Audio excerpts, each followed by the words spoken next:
Bueno,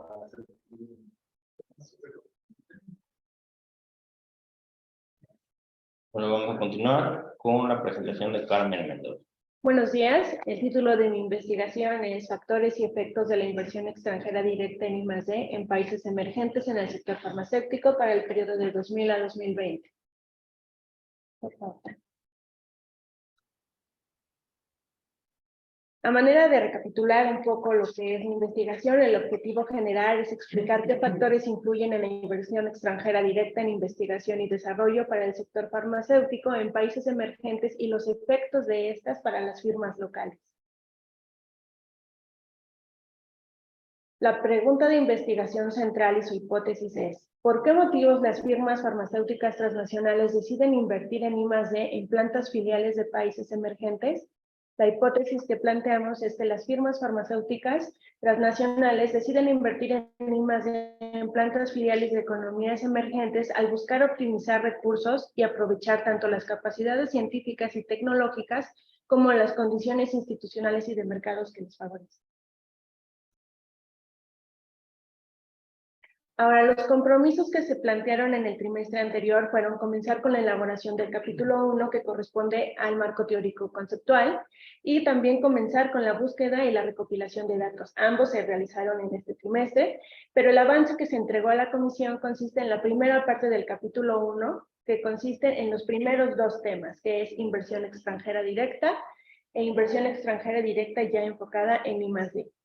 En el primer tema, en el 2.1, se desarrolla qué es la inversión extranjera directa, que le explica, se realiza un análisis de lo que es la firma para identificar cuál es su racionalidad, por qué invierten, cuáles son los modos de entrada de estas inversiones, cuáles son los efectos para los países e inversores y para los países anfitriones de estas inversiones, y cómo ha evolucionado la I+D a lo largo del tiempo, poniendo especial énfasis en el papel que han jugado las economías emergentes en estos grupos de inversión.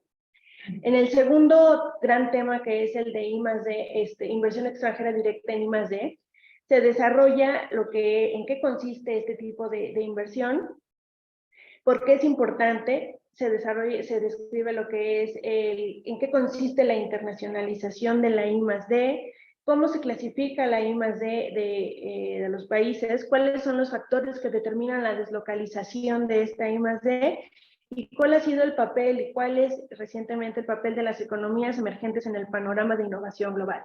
Por cuestiones de tiempo solo me centraré en explicar la discusión central de la pregunta de investigación.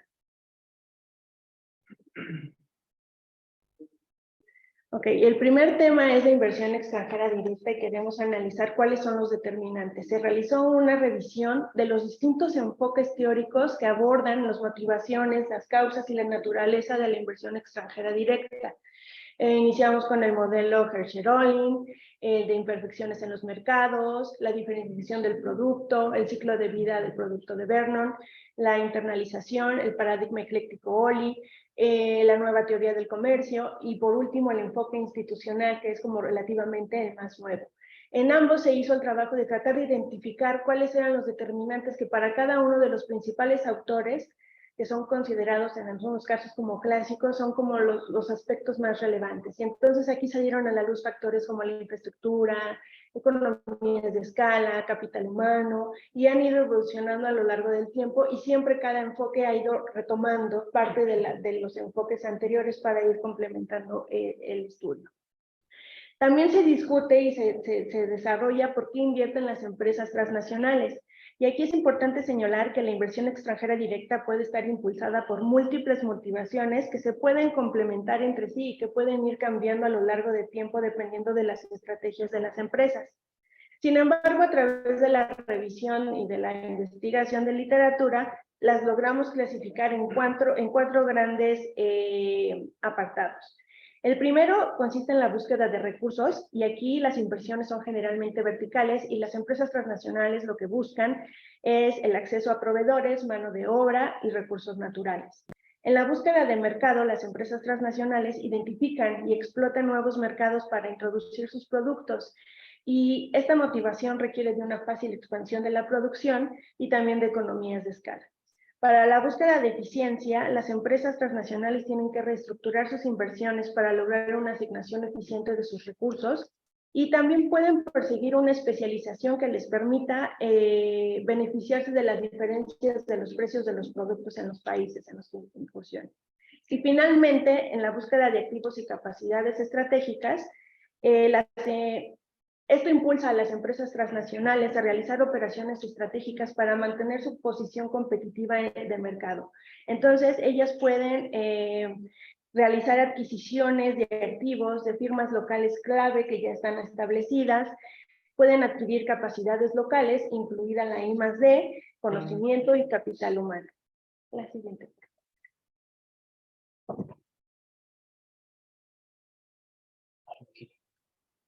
Okay. Otra discusión que se realiza en el documento consiste en cuáles son los efectos de esta inversión extranjera directa, tanto para los países inversores como para los países anfitriones. Es importante señalar que el impacto de la inversión suele abordarse a través de sus efectos en factores relacionados con el crecimiento económico, como son la inversión, el capital humano o la tecnología, aunque existe una proporción considerable de la literatura que se enfoca en analizarlo directamente con el crecimiento económico. Entonces, traté de simplificar la discusión de este apartado en este cuadro, y aquí lo que me interesa mostrar es que hay algunos autores que señalan que hay una clara relación positiva de inversión extranjera directa con crecimiento económico, otros que señalan que hay una relación negativa, pero hay un grupo específico que habla sobre una relación causal.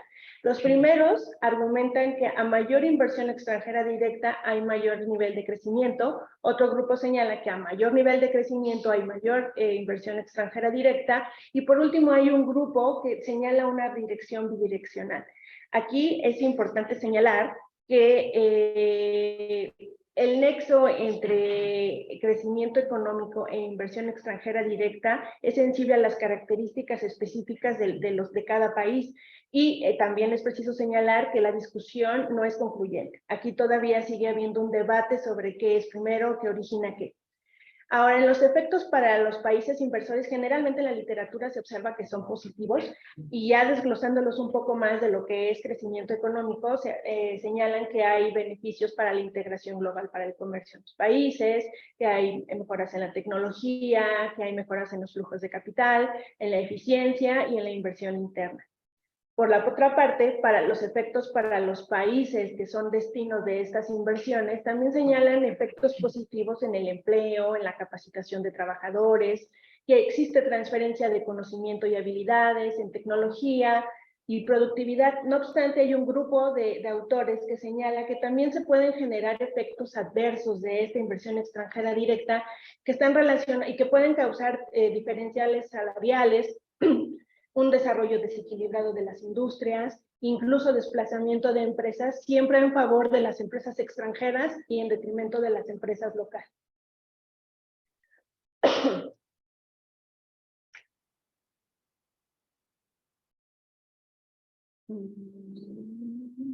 Ahí está, gracias.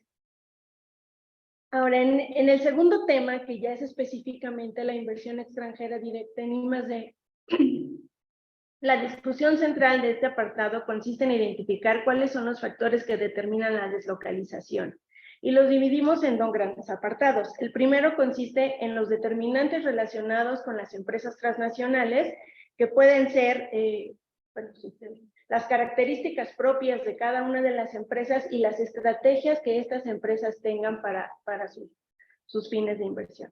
Entonces, ahora sí. Para innovar, las empresas deben invertir en I+D y contratar capital humano, y deben ser que sea capaz de enfrentar las complejidades que estos procesos generan. En este contexto, múltiples investigadores señalan que la decisión de las empresas transnacionales para desarrollar I+D en filiales extranjeras puede estar motivada por las características propias de las empresas. Entonces, en general, se ve una clara relación, efectos positivos, que empresas con mejores procesos de producción, empresas con innovaciones en productos, procesos, experiencia previa en la innovación, empresas grandes, empresas con acceso a mercado financiero, por empresas que tienen ya una marca propia, tienen mayor probabilidad y propensión a invertir. No obstante, existe el debate precisamente en lo que son las empresas grandes. Si bien se encontró que las empresas grandes tienen mayor propensión a emprender actividades innovadoras porque enfrentan menores riesgos por su poder de mercado, por su experiencia previa, porque ya tienen acceso a mercados financieros que les permiten hacer frente a elevados montos de inversión, un grupo de autores también encontró evidencia, y es reciente, que empresas medianas y pequeñas están teniendo un papel cada vez más significativo en esta parte de inversión en I+D y en innovación.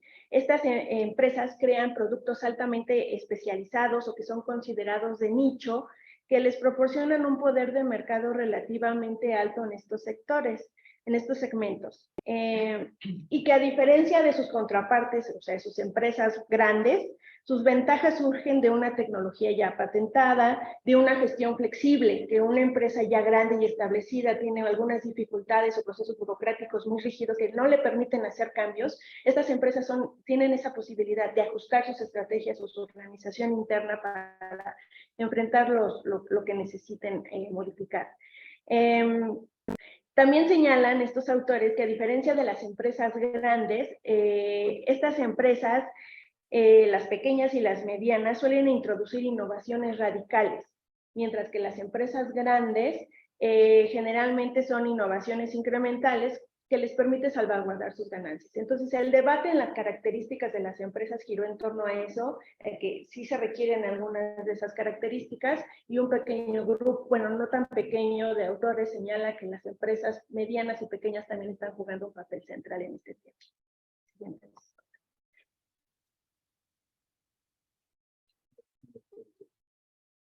¿Introducciones? Pues no que yo sepa, pero bueno. Ahora, en cuanto a las estrategias que determinan la deslocalización de la I+D, a manera de espejo también de las de la inversión extranjera directa, es búsqueda de mercados, búsqueda de recursos y eficiencia y búsqueda de capacidades estratégicas. Entonces, en la búsqueda de mercados señalan que pues las empresas lo que quieren es expandir sus mercados, tratan de adaptar los productos a los requerimientos de estos países. Y también hago una diferenciación sobre países con bajos ingresos y países avanzados, que las empresas lo que buscan es, en los países de ingresos bajos, es como meter los productos y que se vea una venta masiva o una producción masiva, mientras que en los países avanzados es acceder a conocimientos nuevos y complementarios. En la de abajo. Ahora, en los que están asociados a la estrategia y búsqueda de recursos, básicamente están ligados a lo que es costos. Buscan personal calificado y de bajo costo, personal calificado que no están en sus países o lugares que tengan una infraestructura adecuada para los requerimientos que ellos necesitan, o simplemente si desean impulsar su inversión y su tecnología. Y también señalo el tipo de países, si son emergentes, desarrollados, países en desarrollo, etc. La siguiente.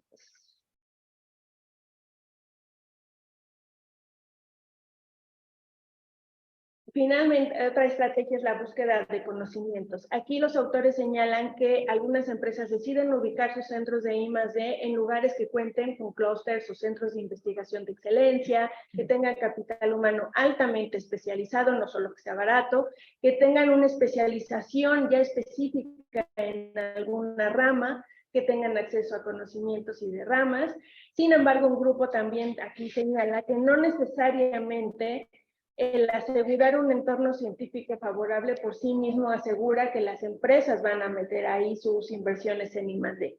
Aquí es preciso señalar que los resultados parecen depender de las características sectoriales, ya que las fuentes de innovación varían dependiendo de los requerimientos de la industria en cuestión, si es muy especializada o si no lo es.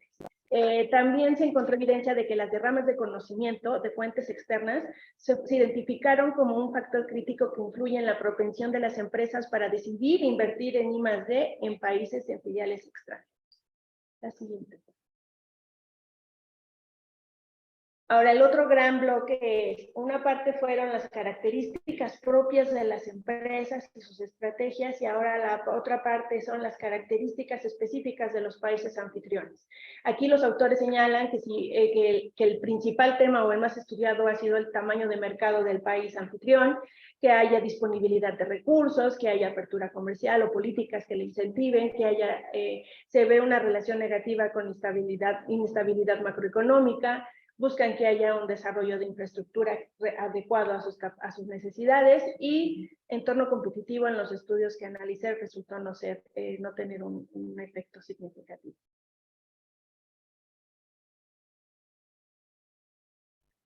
Sí, sí, tiene. Bueno, ya ahora aquí es importante señalar que la mayoría de los autores sí se enfoca mucho en la parte económica, pero los factores macroeconómicos por sí mismos lo han logrado explicar el total y el aumento en los flujos de inversión en I+D en los países y sobre todo en las economías emergentes. Por lo tanto, aquí el análisis ha girado y en consecuencia ha girado en torno a elementos de política, de gobernanza e institucionales. Entonces, aquí señalo los efectos, los elementos o los factores institucionales que sí tienen incidencia, ya voy a terminar, en la decisión de invertir. Se encuentra una relación negativa con estabilidad política, con corrupción, se encuentra una relación positiva, por otra parte, con existencia de un Estado de Derecho, con eficacia del gobierno, con calidad regulatoria. Aquí nada más un aspecto importante es que hay un debate un poco en la parte de derechos de propiedad que sean débiles o fuertes. Bueno, unos autores señalan que un elemento esencial es que haya derechos de propiedad fuertes. Sin embargo, hay evidencia bastante significativa, como es el caso de China, que ha tenido importantes inversiones en I+D y no básica, sino bastante compleja en este sentido, y dice, pero ¿cómo puede ser posible? Porque China no es un país que tenga ya un sistema de derechos de propiedad maduro. Entonces, aquí los autores señalan que entran en fusión estas características de las empresas, que tengan una organización sólida, que tengan controles internos sólidos, que les permitan tener ahí un control sobre las innovaciones, y también señalan que las empresas obtienen un beneficio del arbitraje de precios de factores en economías emergentes. Entonces, básicamente, también señalan que con regulaciones muy estrictas, algunas empresas podrían decidir no invertir en I+D, sobre todo en el caso, por ejemplo, de la industria farmacéutica. Algunas empresas enfrentan elevados requerimientos de la FDA en Estados Unidos para sus estudios o para sus innovaciones, y deciden trasladar estos estudios, estos laboratorios a otros países que tienen una regulación un poco más laxa y que les permite desarrollar sus productos. Básicamente, hasta aquí es la primera parte de mi entrega del marco teórico. La siguiente, por favor. Y ahora, ¿cuáles son mis compromisos de avance para el siguiente trimestre? Es la conclusión ya del capítulo 1, es atender las observaciones que se me señalen por mi lector y mi asesor y los que se requieran, elaborar los apartados de derramas tecnológicas e industria farmacéutica ya para dar el cierre y ya dar la caracterización de la industria en este contexto, y finalmente es continuar con la búsqueda y la recopilación de datos para los indicadores que se requieren. Muchas gracias por su atención. Muchas gracias.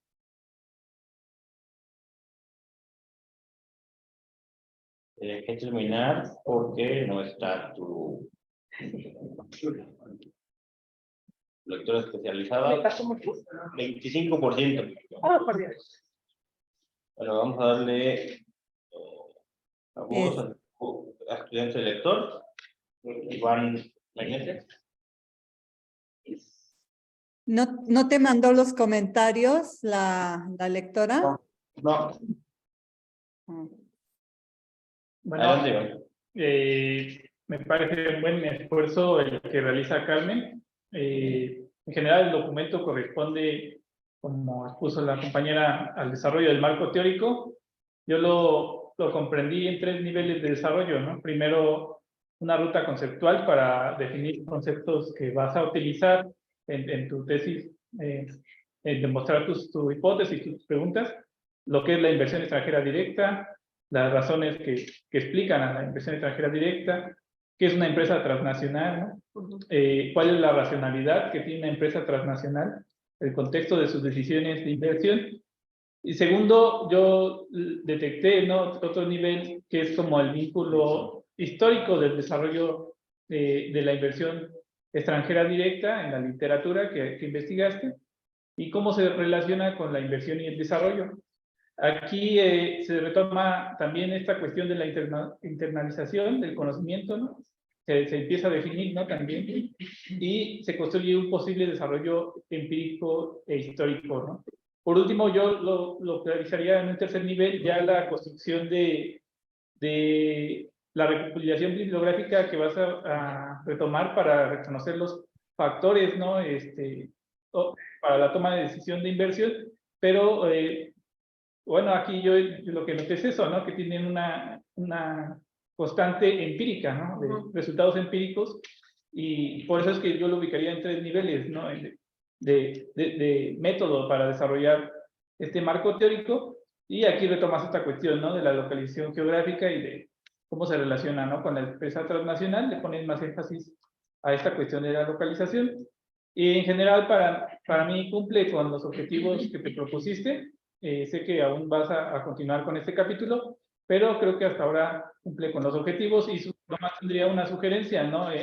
Cuando iba haciendo la lectura, las tablas me ayudaron bastante, ¿no? Las tablas que construiste, pero en la primera parte no había esa construcción, entonces a lo mejor te ayudaría. Sé que ahí está la definición, ¿no?, de que es una inversión extranjera directa, que es el concepto de empresa transnacional, pero a lo mejor cuando des el cambio ya a los determinantes, a los factores, podrías crear una nueva tabla, ¿no?, que ayude al lector a retomar de la exposición qué es lo que vas a usar, ¿no?, en la tesis, y sería mi único comentario y felicidades. Gracias. Bueno, tu lectura especializada es la Hortensia, pero no está presente y no tenemos comentarios. En cuanto los tengamos, los hacemos llegar. Claro. Sí. ¿Puedo Sí, adelante. hacer comentarios? Sí. Sí. Bueno, pues yo felicito a Carmen porque se mantuvo trabajando, revisando bastantes lecturas.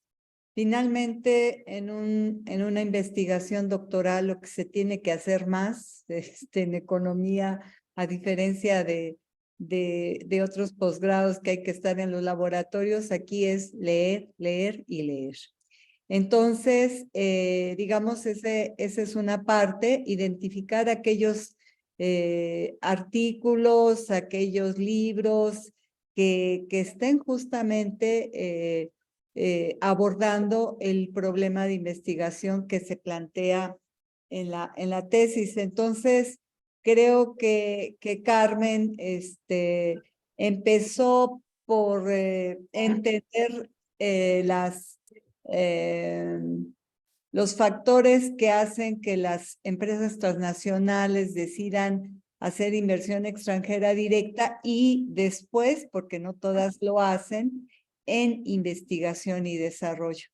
Entonces, yo creo que haces una buena lectura, quizás todavía haya que revisar artículos más recientes, porque, digamos, hiciste una lectura de artículos clásicos y revisaste algunos recientes. Yo creo que el discurso que se va construyendo en una tesis doctoral se va construyendo en la medida en que se madura el conocimiento. Entonces yo creo, Carmen, que toda la exposición de ese capítulo tal vez renovarás en su redacción, o sea, que no se vean los bloques de las definiciones, que creo que fue lo que quiso decir tu compañero, ¿no? Sino que haya una mejor articulación, ¿no? Y que, digamos, no se sienta eso, y yo creo que en la exposición lo haces mucho mejor. Yo creo que eso lo debes retomar para mejorar también tu redacción. Me imagino que ya la prisa cuando hay que entregar y se entrega, pero cuando ya se hace la presentación, se reflexiona más sobre lo que hay que presentar y se sabe que se tiene el tiempo acotado y en esa medida, pues se reflexiona más en la estructura de la exposición. Entonces, pues ahí vas, adelante, Carmen. Y yo creo que todos estas lecturas, tanto teóricas como empíricas, te van a apuntalar para que tu metodología esté mucho más sólida. Sí, Gracias. estos son todos mis comentarios. Gracias, doctora. Muchísimas gracias. Tenemos un par de minutos. Si alguien hace algún otro comentario. ¿Puedo, doctor? Adelante. Sí, muchas gracias, Carmen. Nada más hay un capítulo que podría recomendarte de un libro que hace poco terminé, que es de Stiglitz y Greenwald, que es Creating a Learning Society. El capítulo 3 justamente hace una discusión de lo que tú señalas ahorita sobre el papel del marco de la propiedad intelectual. El capítulo 1 y 2 debate, pero el 3 es para mí el más importante y además ellos hacen una revisión de estos elementos que consideran claves para la implementación de la social del conocimiento, ¿no? Que son uno de los elementos que señalas en metodología, pero él dice que sistemas de propiedad intelectual más laxos propicia la inclusión y la innovación, ¿no? Digamos, él está en contra de los las cerraduras capítulo 1 Sí, me va a ayudar. Stiglitz y Greenwald, pues muy interesante y aparte de los leer. Y el tren, bueno, sí me gusta porque es como un ABC de los que ellos consideran cómo implementar una política. Perfecto. Y bueno, pues hay que saber estudiar Claro. Y son más una buena opción, pero es una autora de la descripción de la. Claro. Gracias, Gabriel. Sí. Bueno, muchas gracias. Con eso vamos a terminar la presentación de Carmen.